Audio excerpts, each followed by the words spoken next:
Егер су ішіп жатқан торғайды көрсең, шошытып алмауға тырыс. Сол үшін Алладан сауап үміт етіп, мүмкін жүректер қорқыныштан алқымға тығылғанда, қиямет күні Алла сені сол күнгі үрейден сақтап қалар.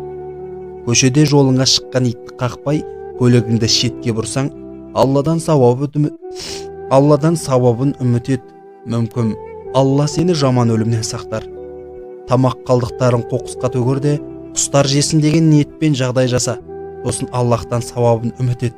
Мүмкін Алла саған ойламаған жерден ризық берер.